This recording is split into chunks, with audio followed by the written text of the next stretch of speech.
everyone, it's Jason again with myrvresource.com. It's like the yellow pages for RV services.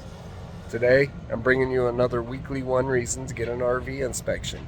So let's go see the manufacturing date on this RV. Show that it's brand new, and this one was at the 2023 Florida RV Super Show.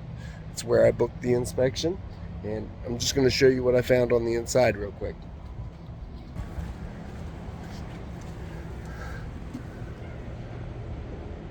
Right there, you can see the date of manufacture, June 2022. So let's just go inside and getting ready to finish up my inspection here. So it's a little dark in here. I just ran the slide out in. So on a lot of these slide outs, there are two sweep seals on the sides and the tops and possibly on the bottom.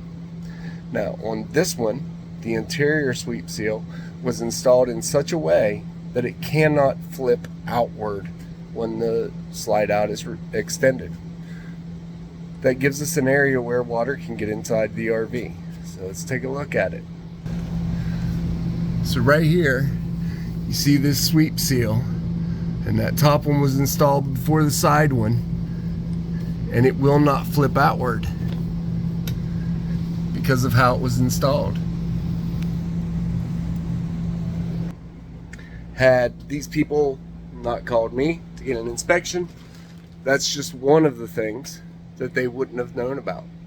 And so it's brand new. Dealership's going to fix that for them before they sign the paperwork, and off they go. So hopefully they have a good experience with RVing rather than buying something, taking it out the first time, having to bring it back to the shop. It sits in the shop for 3, 4, 5, 6 months before you get it back, and you're making payments on it the whole time. That's what we're here trying to stop from happening. So with your weekly one reason to get an RV inspection, this is Jason. You have a nice day.